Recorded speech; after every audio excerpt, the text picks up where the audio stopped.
என்ன அப்படின்னு பார்த்தோம்னா, ஆமைகள் கடற்கரைக்கு எப்படி வந்து முட்டை போட்டு போகும்னா, நிலாவோட ஒளி, நட்சத்திரங்களோட ஒளி இதை வச்சுதான் வரும். ஆனா இப்ப நம்ம கடற்கரையோரமா நிறைய லைட் வைக்கிறதுனால அதனால திசை மாறி அது ஊருக்குள்ள வந்துருது.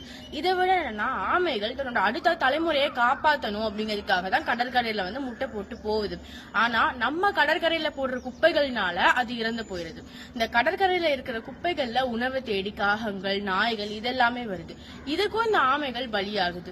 மனிதர்களும் அதோட ஓடு, மாமிசம் இது எல்லாத்துக்கும் ஆசைப்பட்டு அதை வந்து சட்டவிரோதமா வேட்டையாடுறாங்க. இந்த மாதிரி பல விஷயங்கள்னால ஆமைகள் இறந்து போகுது. இப்ப நம்ம தமிழர்கள் ஏன் ஆமைகளை கொண்டாடணும் அப்படின்னா, நம்ம எல்லாம் கடலை ஆட்சி செஞ்சவங்க. சோழ பேரரசு கடலை தானே ஆட்சி செஞ்சாங்க.